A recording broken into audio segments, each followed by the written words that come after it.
Et en 2 mots, qu'est-ce que vous avez trouvé alors qui a fait que vous avez quitté ces années de recherche? Eh ben, ce qui fait que j'ai quitté tout ça, c'est de me rendre compte qu'en fait que la santé c'était simple.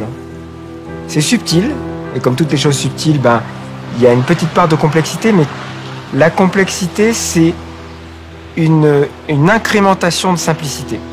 C'est des choses simples qui s'embriquent les unes aux autres, comme des fractales. Quand vous regardez une figure fractale, ça paraît hyper complexe, mais ça débarque d'une figure géométrique très simple au départ. Ce qui est compliqué en général, c'est juste pour empêcher les gens de penser ou au moins de s'approprier un savoir. Donc on va utiliser des mots bien compliqués, bien abscons, bien pour parler de quelque chose qui est très simple. Et aujourd'hui, la science est devenue, et en particulier la science biomédicale, est devenue une religion où il y a des apostats, où il y a, des inquisitions, mais on est dans le même truc, où les gens vont défendre mordicus des idées qui sont des dogmes qu'ils ne maîtrisent même pas. Et on est complètement là-dedans. Et par définition, une religion, c'est quelque chose dont on ne remet pas en cause les principes. Et aujourd'hui, il est impossible de douter de ce qu'on appelle le consensus scientifique. Je ne sais pas ce que ça veut dire un consensus scientifique. Moi, ce que je sais, ce qui existe, c'est la réalité. Et quand il y a un consensus scientifique, mais qui ne se traduit pas dans la réalité, pour moi, on en a l'illusion.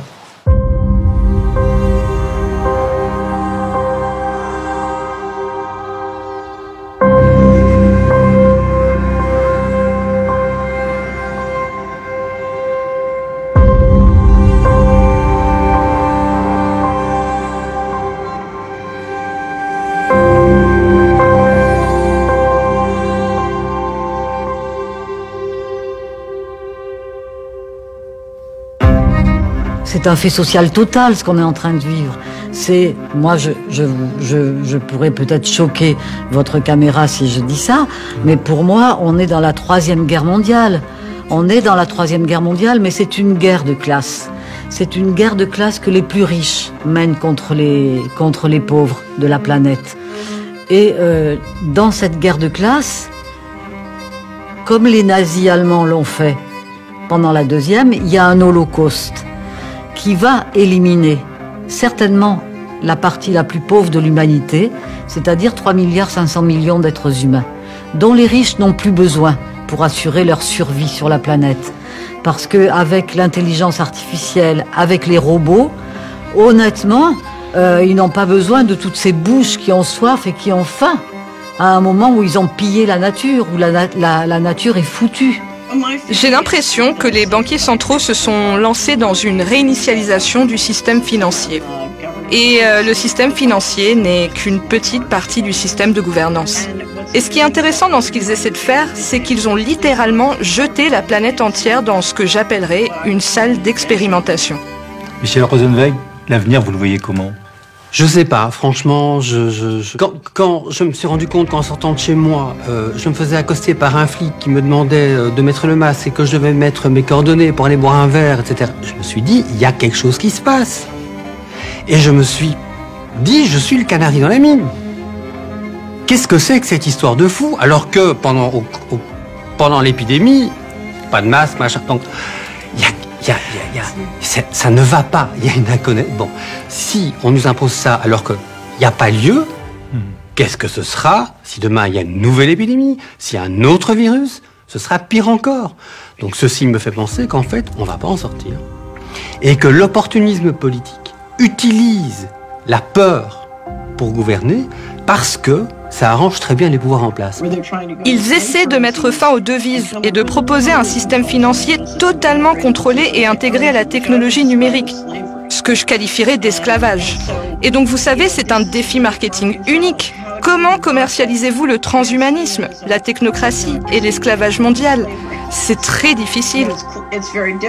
À court terme, je pense que si on n'a pas un sursaut maintenant, c'est fini, nous serons tous pieds et poings liés.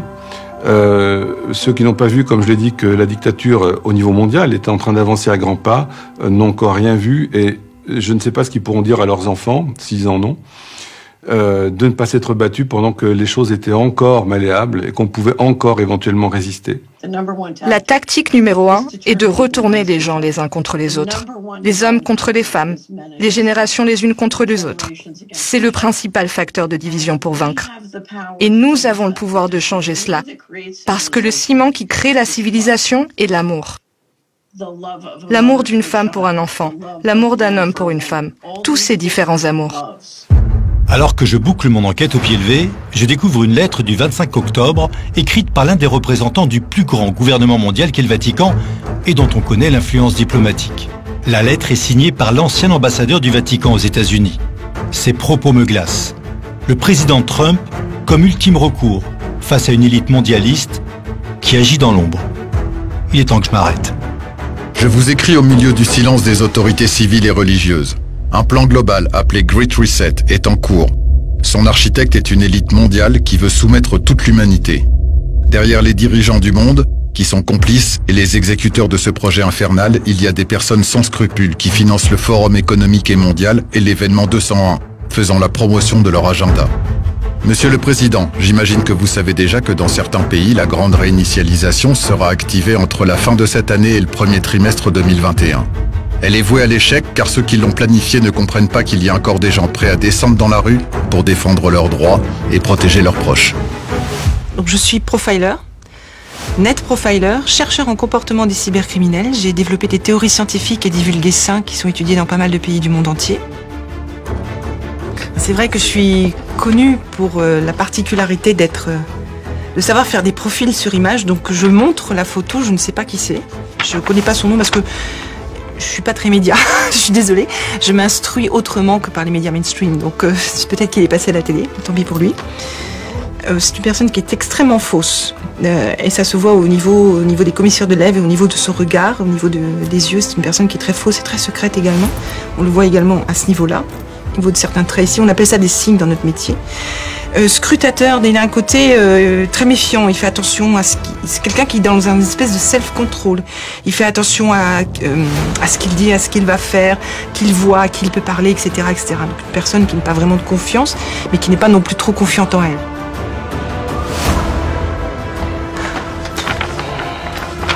Oh non, mais je fais pouf, je préférais celui d'avant. Hein. Vous connaissez Non. Ah non, puis alors non. Non, mais ça, c'est un monsieur, c'est ce genre de personne, on appelle ça un suiveur dans mon métier. C'est-à-dire, je fais ce qu'on me dit, puis je réfléchis pas. C'est aussi simple que ça. S'il faut le faire, je le fais. Tant que c'est dans mes intérêts, tant que tout va bien dans ce système-là. C'est pas un décideur dans le sens propre du terme, c'est un suiveur. Je souffre de ce qu'on appelle la dent Covid. Ok, bon, c'est une couronne vieille de 40 ans et le dentiste m'a littéralement dit « Bon, je suis désolé, mais avec l'urgence de la Covid, je vais devoir vous laisser avec un trou sur le devant du visage pendant plusieurs mois. » Et voilà.